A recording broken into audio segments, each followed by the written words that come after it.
Welcome to This Week in West Hempstead, sponsored by Spiegel Law PC, 516-873-1683, Tiffany Dry Cleaners, and Reister's Bakery. Here are your hosts, David and Norm. Take it away, gentlemen. All right. Thank you, Dan. And Norm, good to be back in the studio. Always good to be back. Cold day. Cold day, I know. And, we got some hot coffee and a little apologies on the caffeine, whatever. It's espresso coffee. I didn't expect it. I think I gave you a high test. I was going to say he's got the 93 octane slow down there. the tape. All right. Well, we'll get through it. So, the first story is just really sucks. And I hate to talk about car accidents and crashes and cars going into stuff.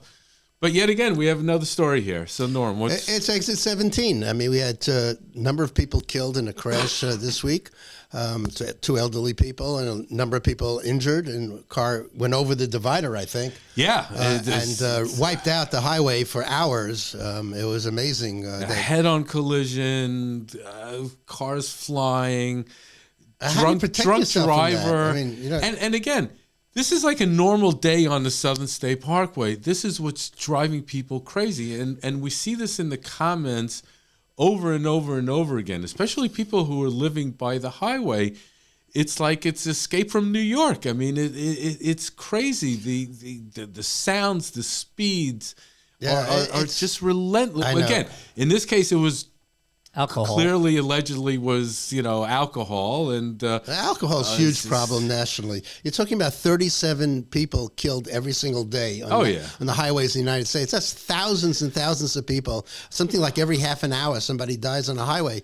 But in Southern State, it's like an epidemic. That's the problem. From the Cross Island and the Bell Parkway, through the Meadowbrook, it's like a racing alleyway. And it's like... Again, we keep talking about it, and nothing gets done. Now, again, this individual, bad. But when was the last time you saw cops, giving out tickets on the Southern State or the Northern State? They just don't exist. I keep seeing statistics that the numbers are, as close as what they used to be. It's a bunch of bull crap. Ever since COVID, they just stopped policing, in my opinion. Again, they'll have statistics that'll show otherwise. But I always think about the Lakeview Fire Department. They're constantly being called out to the highway. Oh, my God. Between 17 and 18, those exits are constantly a source of work for them. Yeah, and I was going to say that it always seems to be around exit 17. I'm sure at least some of it has to do with the fact that, going westbound, it's going from 3 lanes to 4, and the other way it's going from 4 lanes to 3, and people maybe aren't prepared.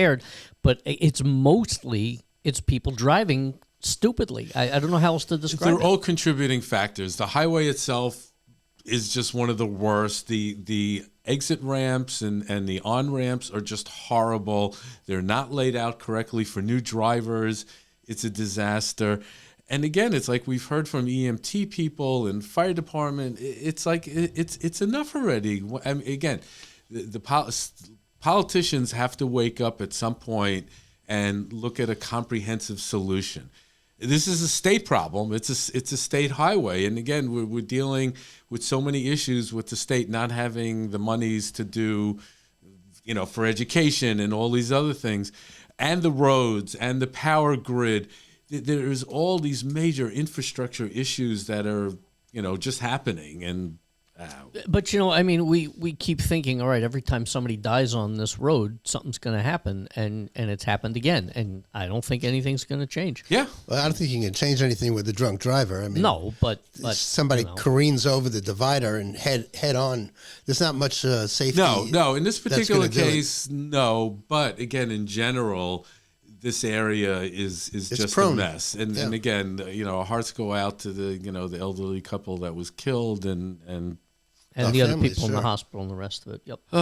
Unbelievable. Well, the pothole story continues. It just continues in the sense that they keep getting worse, and it's like, and there's no respite. The other day we talked about the drive down the Eagle towards the Southern State, which is like just you have to careen back and forth.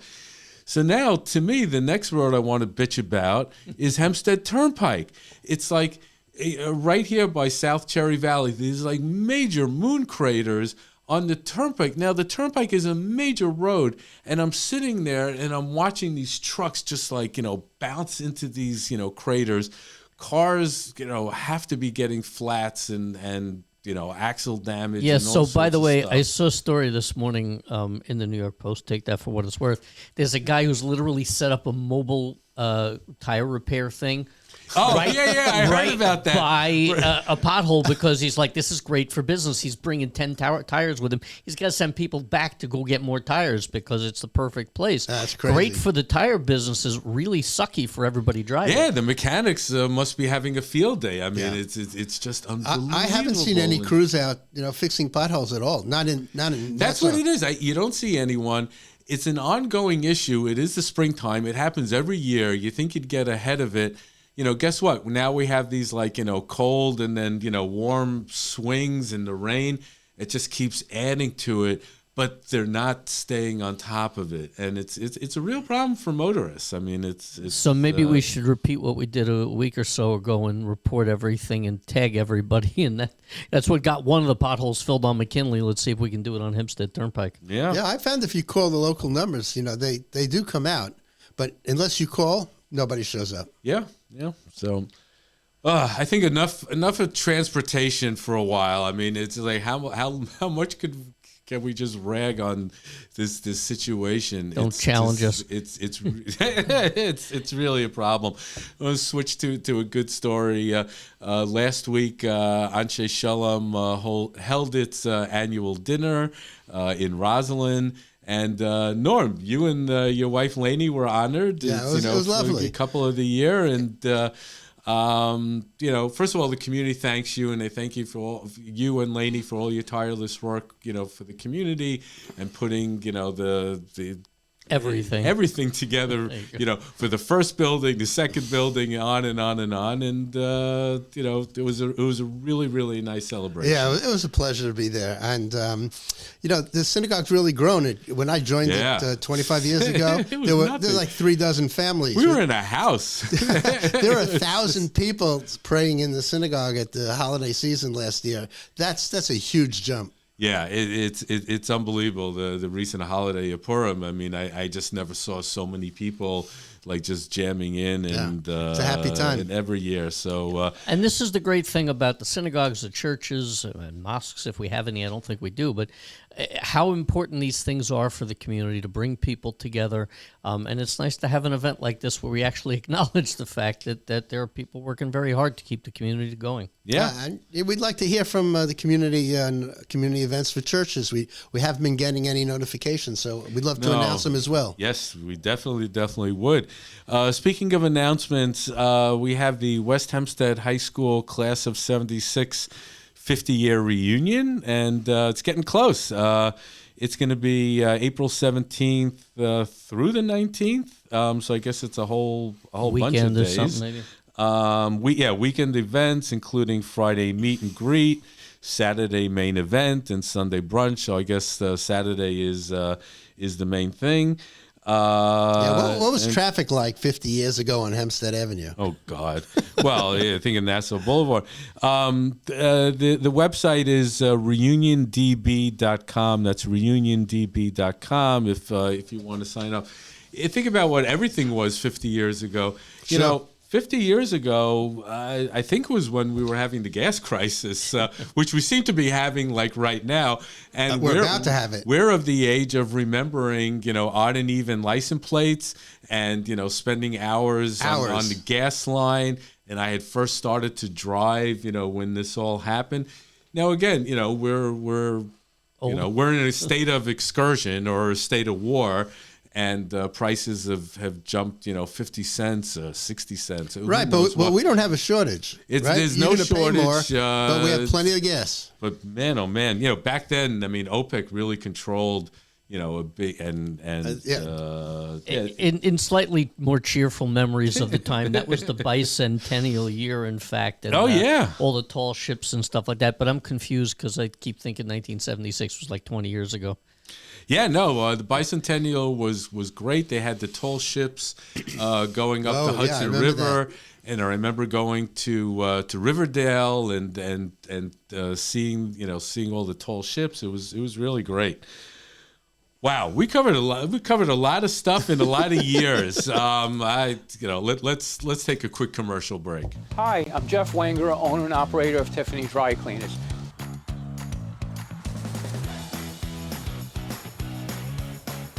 We've made things even easier. Schedule a cleaning pickup just with one click on our new app or website. And don't forget, we offer free pickup, delivery right to your door.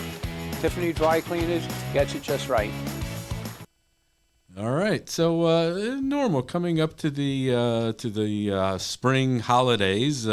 We have Easter and Passover coming up, and going to the local supermarket here, kosher supermarket I&D, and he's completely switched over for Passover. You go to Stop and Shop, and they got the aisles and the matzahs, and then you got the Easter bunnies and the chocolates and all the Easter items. It's a fun time of year. Yeah, absolutely. Well, Reester's has got that cookie thing going on now, with you can mix and match your own cookies. Yeah. And I'm a big fan of their Linzer tarts. You buy a mini Linzer tart, I challenge anybody to tell me there's a better cookie in the world than the jelly-filled Linzer tarts.